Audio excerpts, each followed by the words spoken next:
fato histórico, nós estávamos lá na igreja, lá em Encruzilhada, lá em Recife, né? Igreja Encruzilhada, presbiteriana da Encruzilhada em Recife, no bairro da Encruzilhada, e quando meu pai estava pastoreando, e era professor do Seminário Teológico Presbiteriano do Norte, lá em Recife.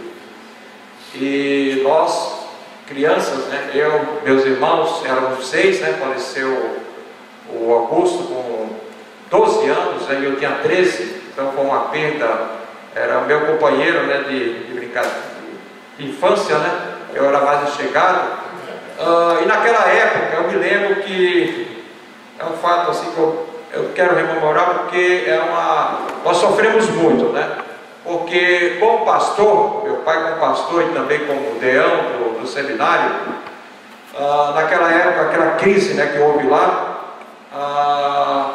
os filhos, infelizmente os professores, que eram colegas dos meus pais, falavam para os filhos dele para não andar conosco, ou seja, os filhos do Reverendo João Dias, porque o Reverendo João Dias era comunista. Então, portanto, os filhos deviam se afastar de nós. E nós não compreendíamos, éramos muito crianças, né? Eu, né, o Joel, o Paulo, né, e o Augusto, que veio falecer depois, eram pequenos, a gente não entendia. Mas então, a gente sofreu muito, né? Então, isso aí, por causa do compromisso, né, do meu pai, né?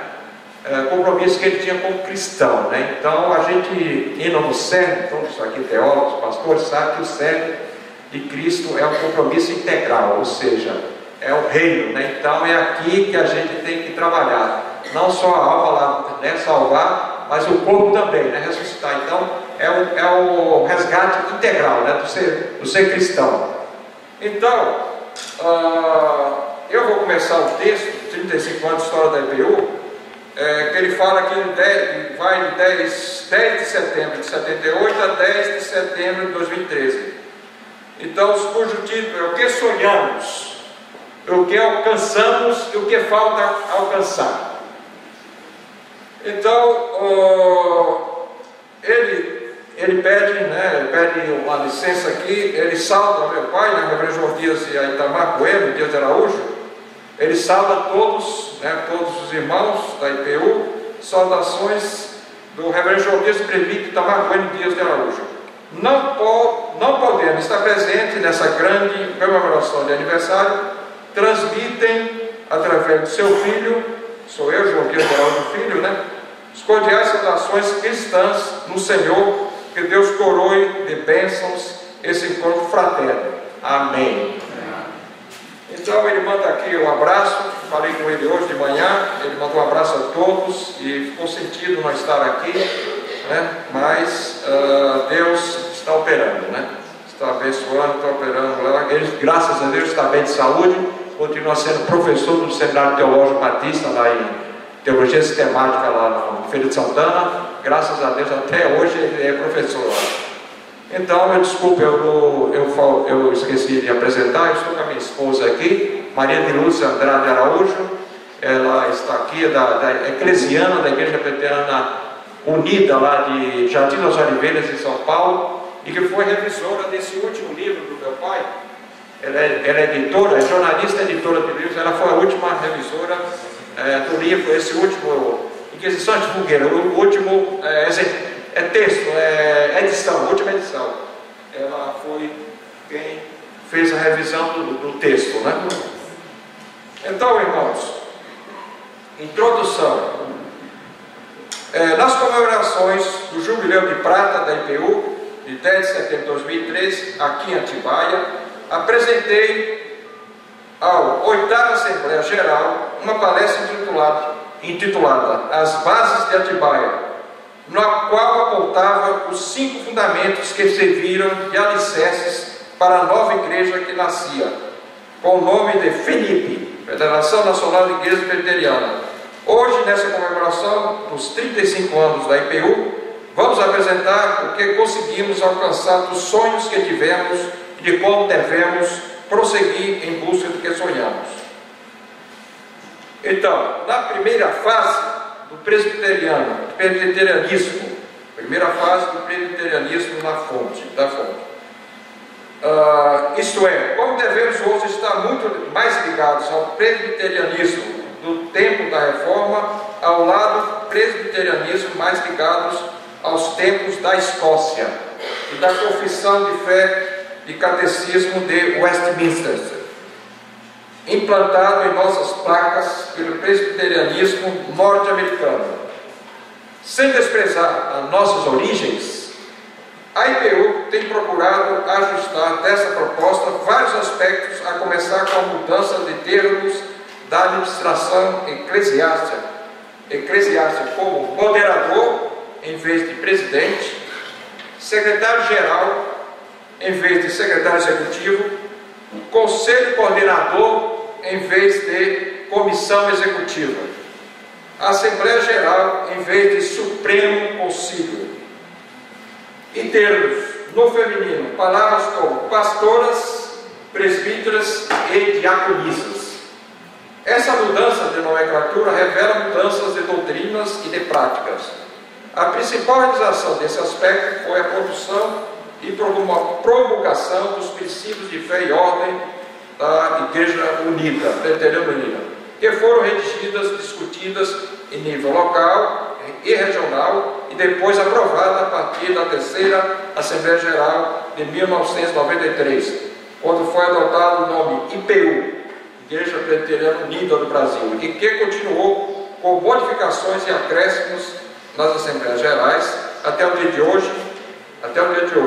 Nessas aprovações foram consolidadas as doutrinas e as práticas dos concílios e dos ministérios, como Calvino queria, para a primeira Igreja Reformada do Hemisfério Sul, nos moldes de Genebra, em 1555. Então, esse aqui é um destaque que a gente deve voltar a mencionar. Eu vou repetir. Nessas aprovações foram consolidadas as doutrinas e as práticas dos concílios e dos ministérios, como Calvino queria, como a primeira Igreja Reformada do Hemisfério Sul, nos moldes de Genebra, em 1555. É importante aqui dar a sugestão, dar uma sugestão na comemoração dos 35 anos. Continuar estudando e valorizando as duas experiências de tentativas de implantação de igrejas reformadas do Brasil, na fase colonial. Os reformados franceses de Huguenots, que foi dado em 1555 a 1560, no Rio de Janeiro. E B, os reformados holandeses, em 1630 e 1654. Isso lá na nossa querida Pernambuco, né? Em Recife, Pernambuco, onde teve grande influência holandesa.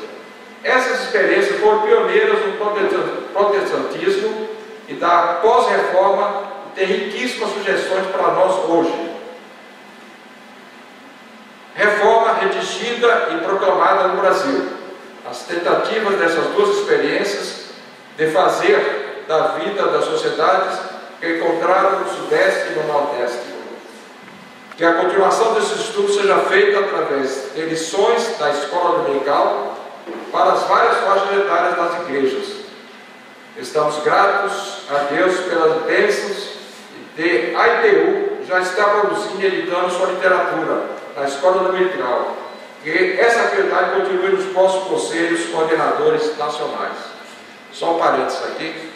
Eu como diácono e como membro da nossa igreja presbiteriana Jesus Oliveiras, infelizmente nós não tivemos conhecimento desse primeiro trabalho da revista Escola Dominical. Até mandei um e-mail para o secretário-geral, Edson, e para a nossa querida moderadora, Anita Wright, para que, se fosse possível, nós temos aqui nesse encontro alguns números desse primeiro, revista da Escola Dominical aqui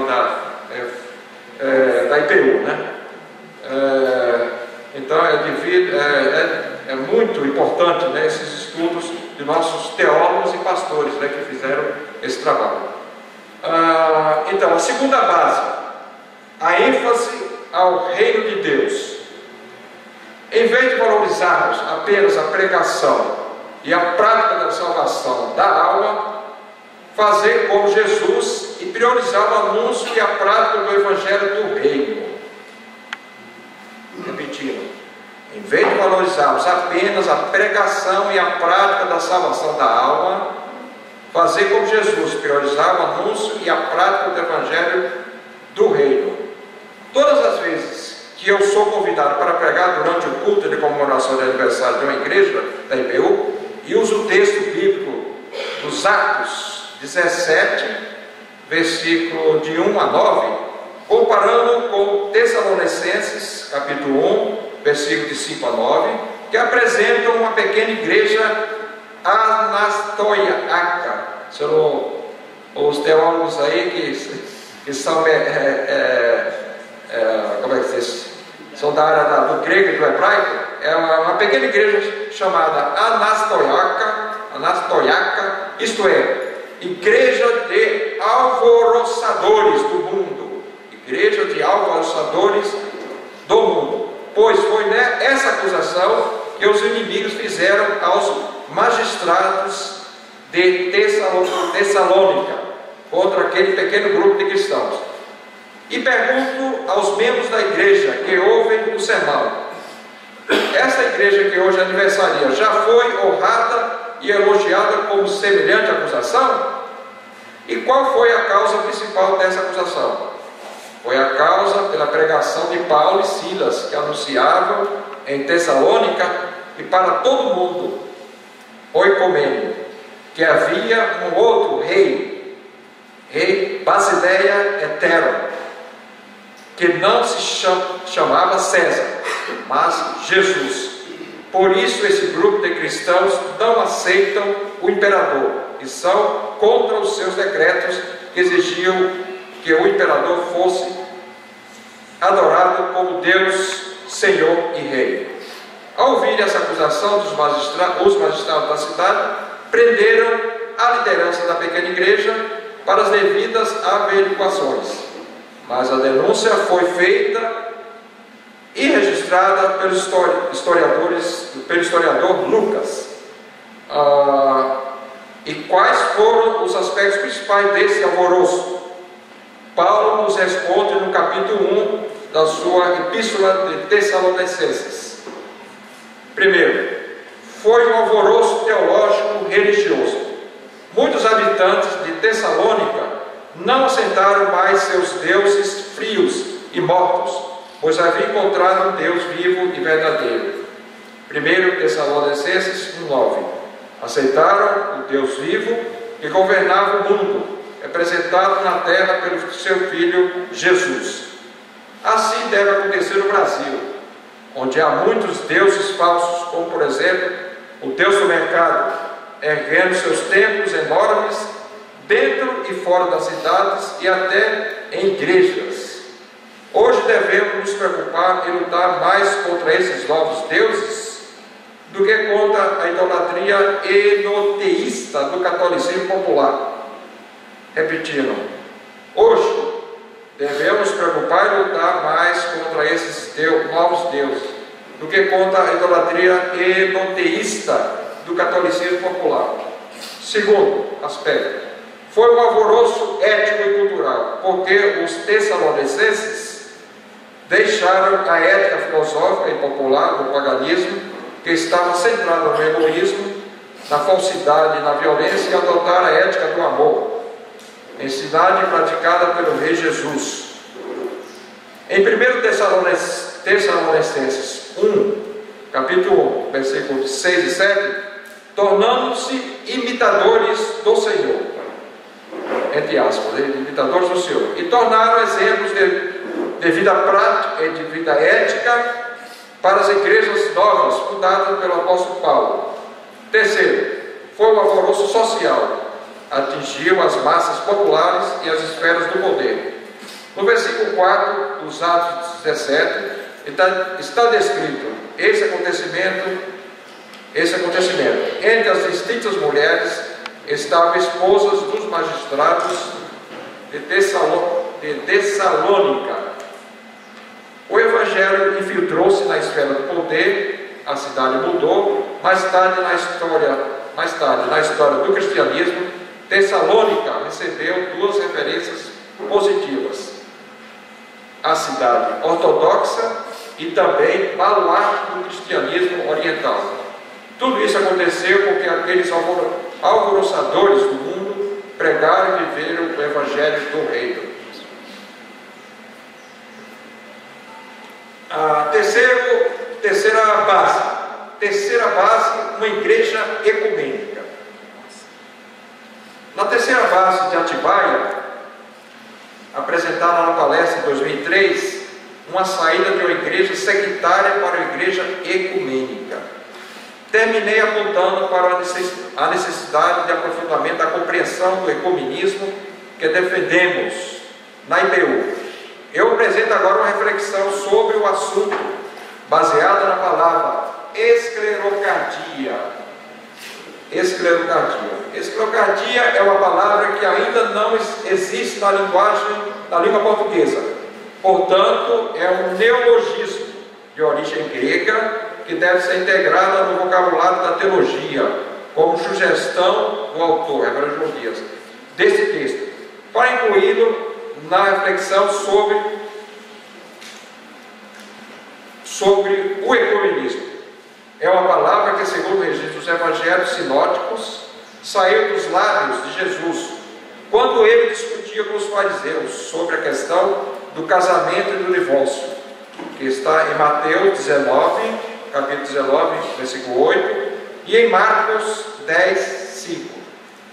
A referida palavra é uma metáfora que se refere a uma doença espiritual, que foi traduzida para o português com auxílio do latim.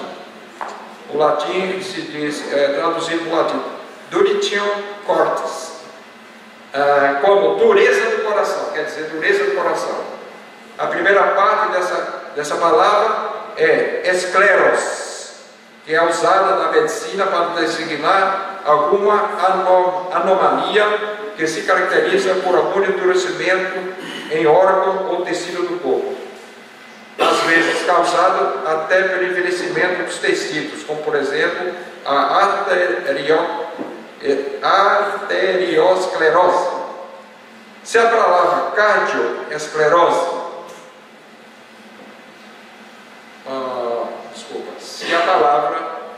se a palavra que Jesus usou entrar um dia no léxico da linguagem portuguesa, ela poderá ser escrita como cardioesclerose.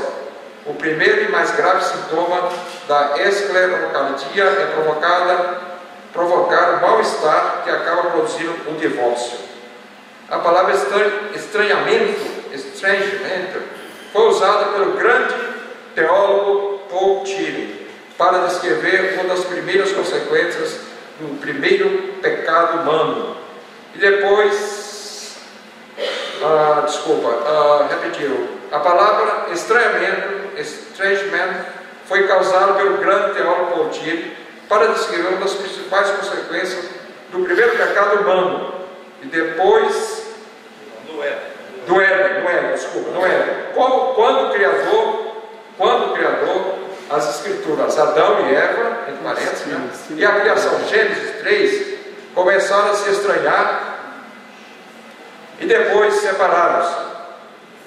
Outros grandes estranhamentos houve quando os de Abel e Caim, Gênesis 4, dos construtores da Torre de Babel, Gênesis 11, e muitos outros até o dia de hoje. A sede dessa doença espiritual é o coração, que é, segundo a Bíblia, não apenas um órgão importante do corpo humano, cuja função é ser portador da alma da carne, isto é, o sangue, Levítico 17, mas é porque dele procedem as fontes da vida. Procedem, né? Mas é também o ponto central e a principal dos pensamentos e emoções da personalidade humana, entre parênteses, porque eles procedem as fontes da vida. Provérbios 4:23. A separação pelo divórcio é o símbolo de todas as separações e estranhamentos entre as pessoas humanas, criadas por Deus para viverem como uma só família na face da terra, chamada oikomene, dos gregos, né? Oikomene, então mundo habitado. O sentido da palavra esclerocardia tem sua origem no hebraico do Antigo Testamento, que quer dizer partir em dois o vínculo do matrimônio. Partir em dois o vínculo do matrimônio. No grego usa-se a palavra apostasia para designar o divórcio. Mas o Antigo Testamento, quando se refere ao divórcio, usa também a figura da incircuncisão do coração, em Deuteronômio 10:16, que fala: circundai o prepúcio do vosso coração e não endureçais a vossa cerviz.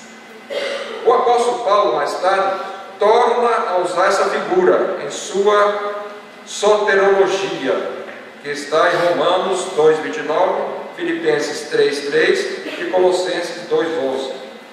No livro dos Provérbios fala-se mais de uma vez sobre o homem que endurece o coração. Provérbios 28:14. O profeta Ezequiel começou suas profecias com a declaração de que a casa de Israel é dura de coração, que está em Êxodo 3:7. Mais adiante, no capítulo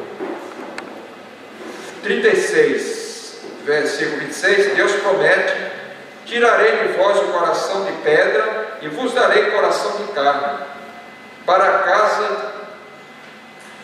casa de Israel.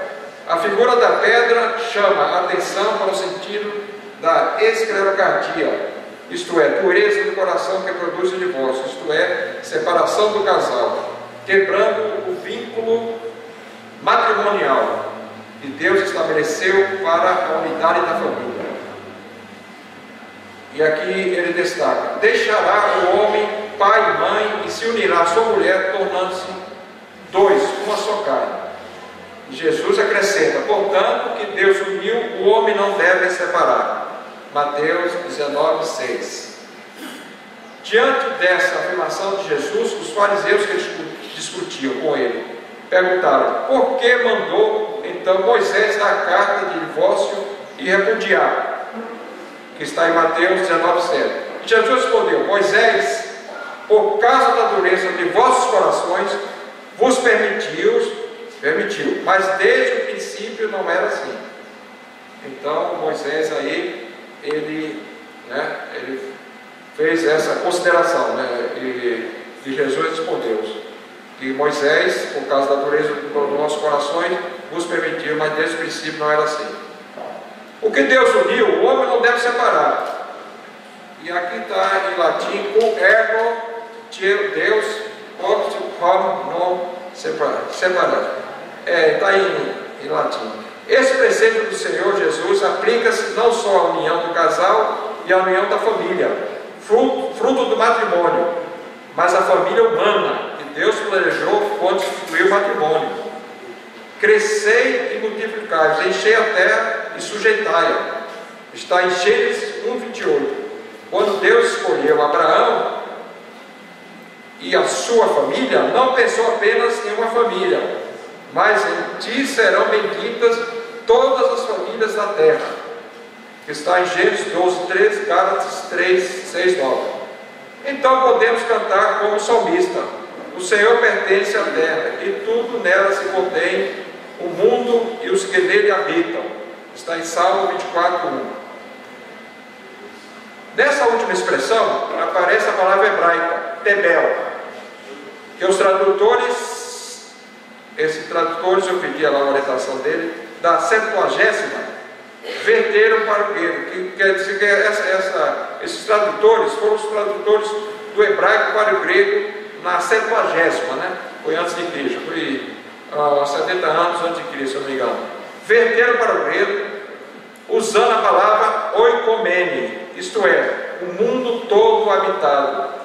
Infelizmente, a esclerocardia, fruto do pecado, tem causado muitas divisões, separações, divórcios, inimizades e guerras dentro da grande família humana, que tem dois vínculos profundos. O vínculo da criação, somos todos filhos do mesmo Pai, que está em Mateus 5, 43 e 45. E o vínculo da salvação, Cristo morreu por todos nós dessa família humana. A cruz une todos os filhos e filhas de Deus. Está em Romanos 5, 12 e 21. Deus ama a todos. João 3,16. Então, a reflexão sobre o ecumenismo tem três relações com a Trindade. Primeiro, é um plano de Deus, o Pai.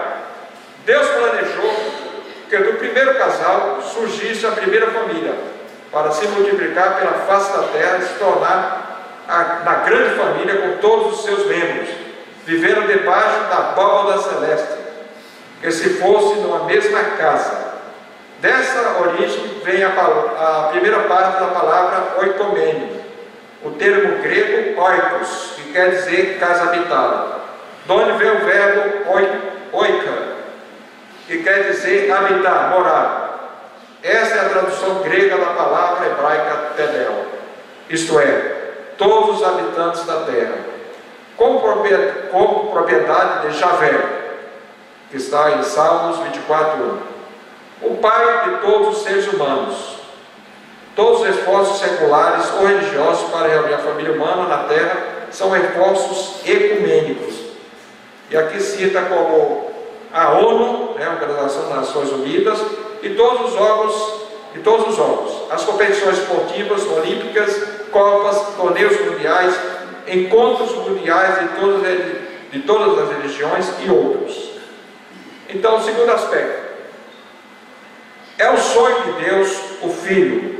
O ministério de Cristo está centrado na pregação sobre o reino de Deus.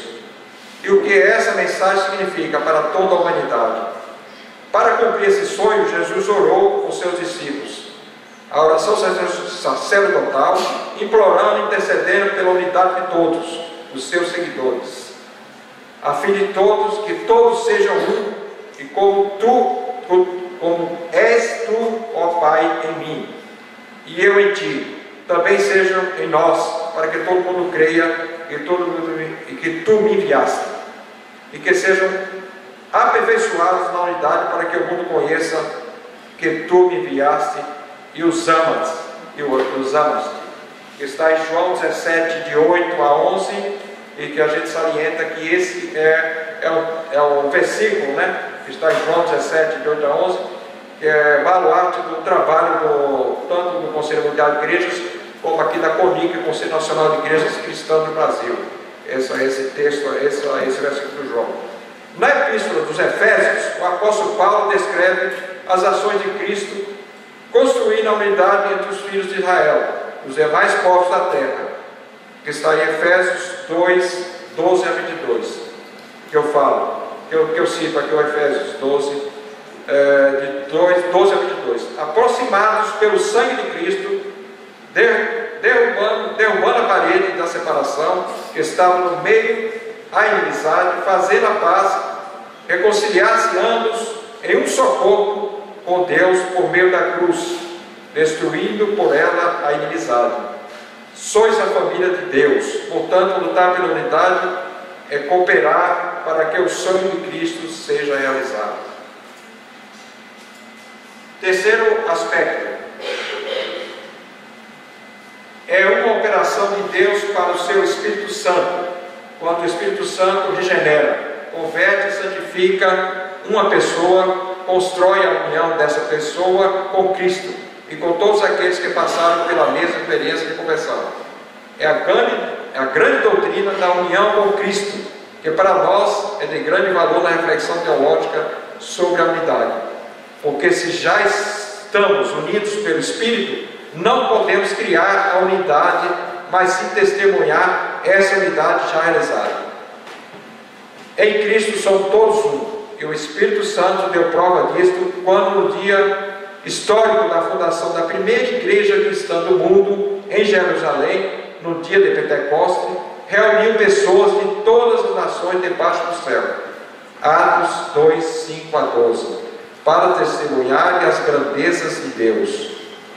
A Trindade aponta para a realidade de que já estamos unidos com Cristo. Portanto, que Deus uniu, o homem não deve separar. Os cristãos de hoje, católicos, romanos, ortodoxos orientais, protestantes e pentecostais, devem viver a advertência do Senhor Jesus e colaborar com o Espírito Santo na construção da unidade, testemunhando-a, o que será uma contribuição para a realização do plano de Deus, e só será possível se for mudada a esclerocardia pelo agapecardia, ou seja, amor fraterno nos corações, que está na primeira carta de Paulo aos Coríntios, capítulo 13. E a quarta base da igreja de ministérios. Os princípios de fé e ordem da IPU estabelecem no artigo 6º que todos os membros da igreja local participam dos ministérios de Jesus Cristo, ou cedeu à igreja e exercitam os dons espirituais para a edificação da comunidade, sem qualquer sentido de hierarquia e sem qualquer distinção de raça e origem social, como ensinou o apóstolo Paulo, com vistas ao aperfeiçoamento dos santos crentes, que está em parênteses, crentes, para o desempenho de seu serviço, diaconia, ministério, para a edificação do corpo de Cristo, que está em Efésios 4:12.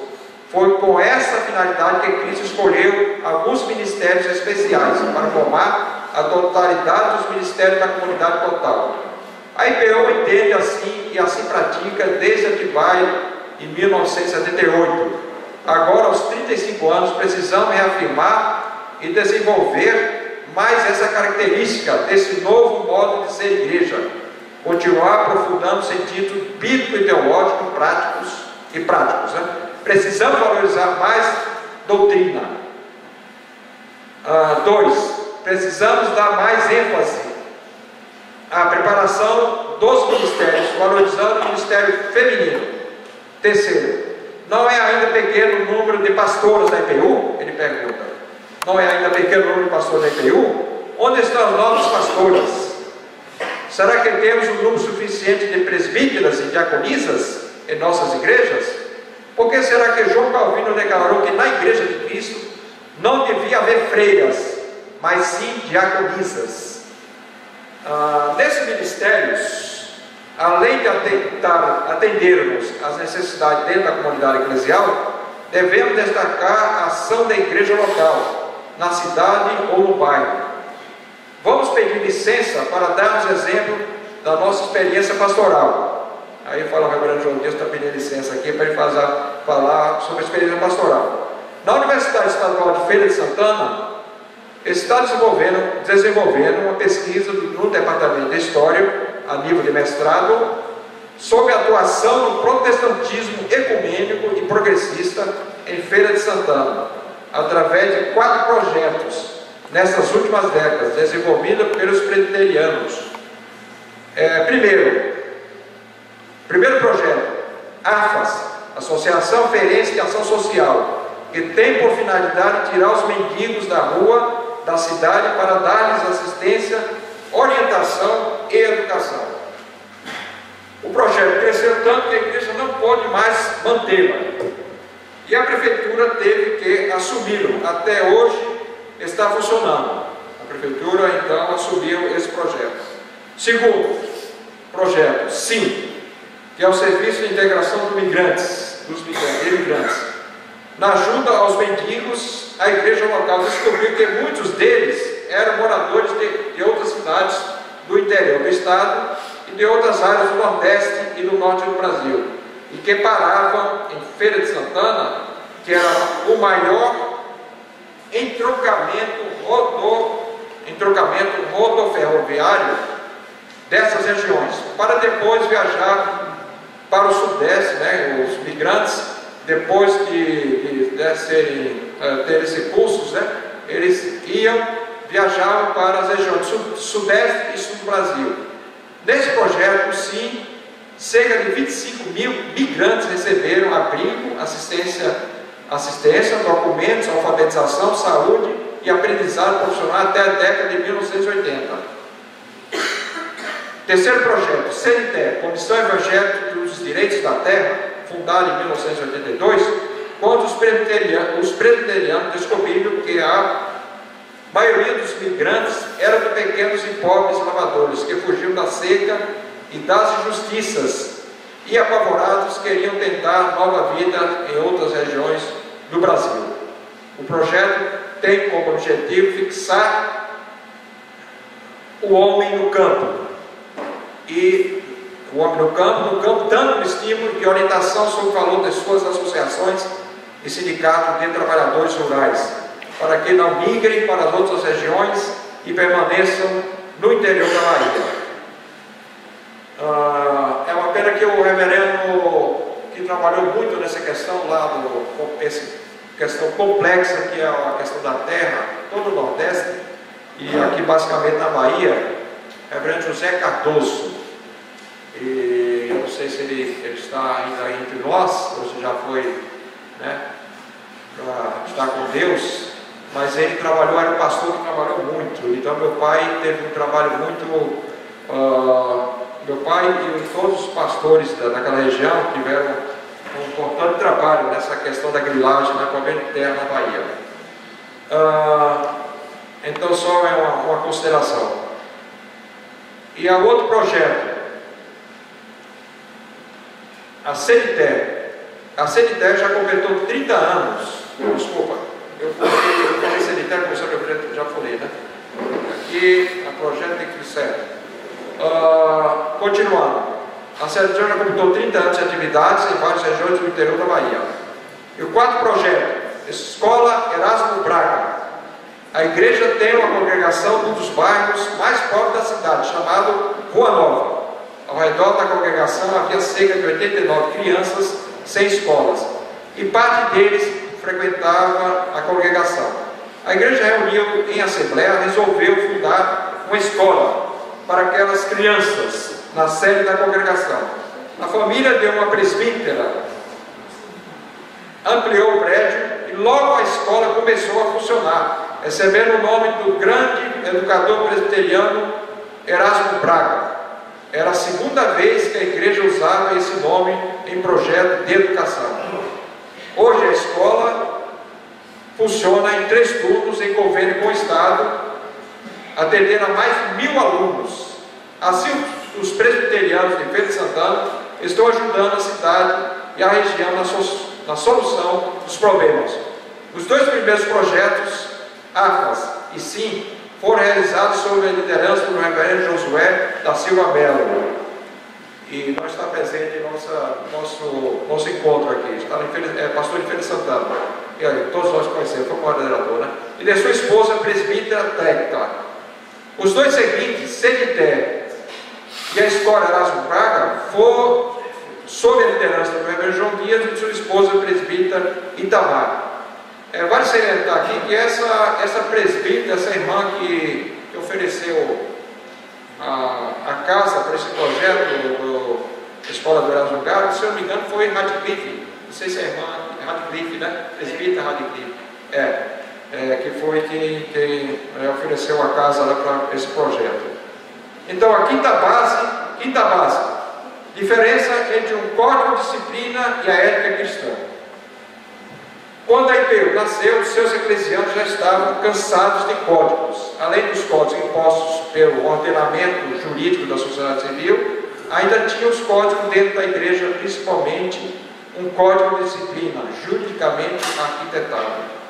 Ora, a conduta do cristão, segundo a Bíblia, é o ensino de Cristo, não é guiada por códigos, nem por princípios ético-filosóficos, nem pela tradição dos anciãos. O cristão é desafiado a pautar sua conduta pela conduta do Deus vivo, revelado por seu Filho, Jesus Cristo, e viver o amor como Cristo, que está em Efésios 5, 1, 2, capítulo 5, versículo 2.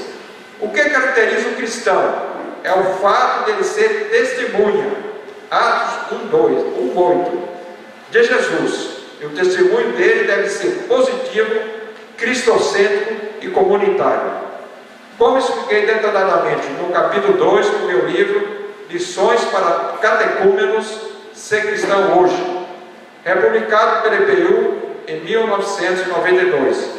Esse conceito foi introduzido nos princípios de fé e ordem da IPU, no seu artigo 8º, que estabeleceu e criou o Conselho de Doutrina e Ética, que já está funcionando e com a participação de representantes de todos os presbitérios, e tendo a Assembleia Geral como órgão de recursos para decisões que não forem aceitas.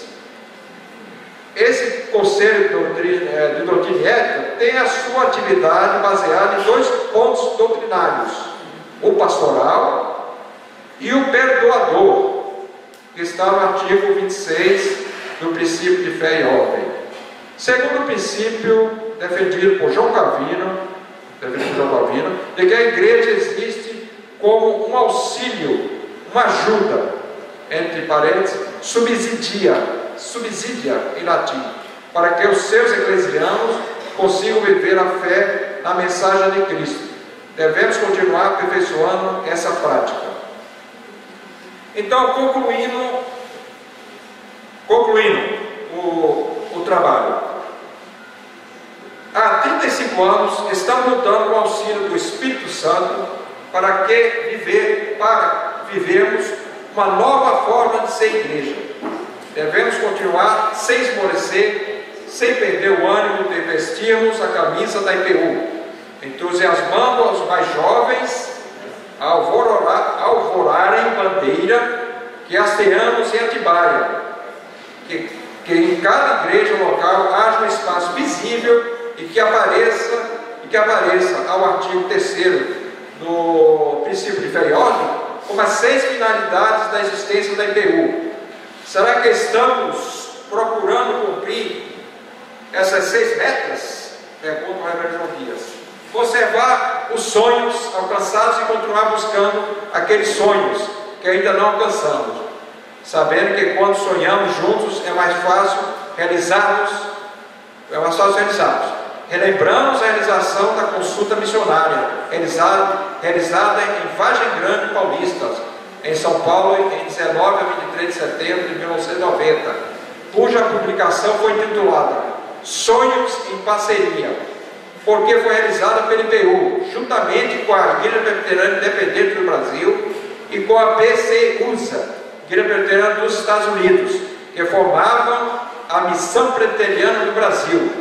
As propostas e planos dessa consulta contidas nas 7 conclusões que estão na página 227 e 228 devem continuar vivos dentro da nossa fase que estamos vivendo após 35 anos de vida eclesial.